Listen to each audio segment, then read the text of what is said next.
of my favorite discoveries recently has got to be Haruka Nakamura. He is an ambient artist hailing from Japan, and Twilight from 2010. Twilight is a great release, a beautiful little album that is worthy of the Undiscovered Gems accolade, absolutely, although I'm not entirely sure if I'll be doing an episode for it specifically, but let's just say it's there as an honourable mention. And obviously, as I've loved that album pretty much instantaneously, I had to dig through his previous works. His 2008 album is really good as well, and then just by chance he had an album out back in April, so I thought, holy shit, we have an album this year from the man who I'm recently discovering as a great artist. Why the hell wouldn't I at least like this new album here, Still Life? And it turned out that I ended up loving the album, not only just liking the album. It's always a great feeling when you're just going down that rabbit hole, digging through the discography of an artist that you're like suddenly falling in love with, and then finding out that they have loads of albums that you think are great. I mean, Still Life is just expanding upon what was already great from Twilight and other previous albums from the man too. It's a very simple album. It's presented in a way that doesn't exactly offer a lot in terms of variation. It's very much just stripped back piano pieces from start to finish, 15 tracks, just under an hour. And when I tell you that this just hits a spot for me, I think just because of how much I love the sound of piano, it really, really, really is like, I mean, I don't know where it ranks. I've never ranked instruments. So does anyone rank instruments? I don't think they do. But if I were to, it's definitely one of my favorite sounds in music. So of course, listening to piano that sounds as good as this for an entirety of an hour doesn't really bother me. But I do kind of want to preface this review with a bit of a warning that maybe this album is not exactly exciting for you. You don't exactly find a lot to take away from it.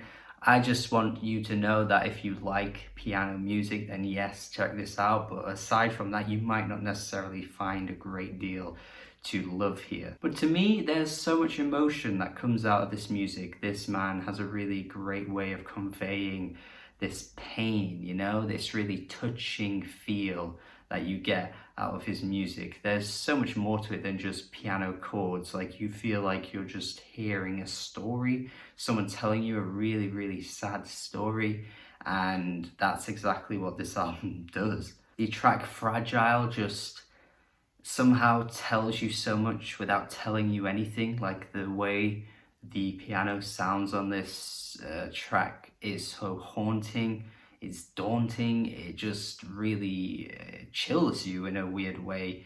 Again, like, look, if you like piano music but you don't want to feel sad or anything like that, then maybe this is a bit too much for you.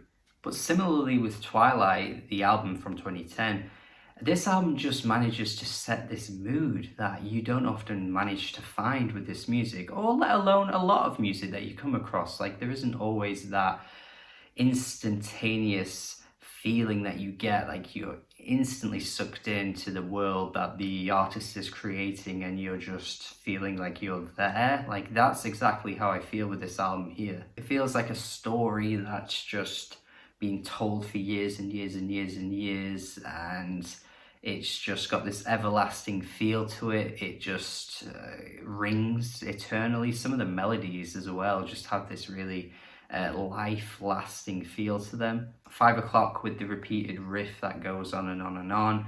It just feels like it's sitting with you for the rest of your life. There's something really strange about it. There are these fluttery sensations that come through as well on these tracks. There's so much going on with what he's doing with very little, like very minimal here.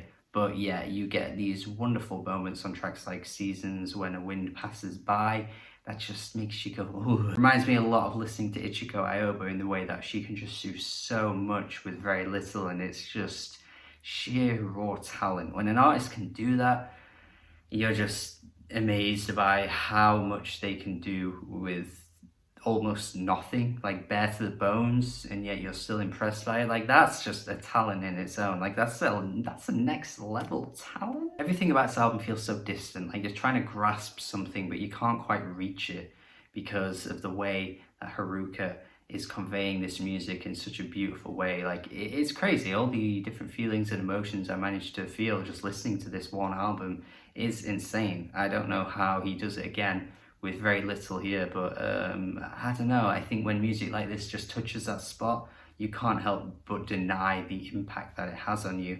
But I also feel like it's difficult to gauge across multiple different people. Like, you could have a very different experience with this album because you might not necessarily feel the same things that someone else might feel, and it could just be really boring to you. But for me, that's why I wanted to review this, because it just isn't that at all. It's so much more. When I'm listening to this, I am reminded a little bit of Masakatsu Tagaki, who is just an artist at this point who I think is one of my all-time favorites, because he has just so many great albums in his extensive catalog. Like, they're endless, but he just manages to hit a spot that not many other artists manage to do with their music. And that's why it feels really good to highly recommend an album that isn't exactly getting a huge amount of attention. Something I always like doing on this channel. So I guess with my score, I'm going to go 8 out of 10. I think it's great. Definitely one of my favorites of the year. So I hope you listen to this and get as much enjoyment out of it as I do. And let me know your thoughts if you have heard it, or if you haven't, do listen to it, then come back to me and tell me how you feel. Thank you for watching my review. Hopefully you enjoyed what I had to say. Have a good day. Subscribe if you haven't already. Goodbye and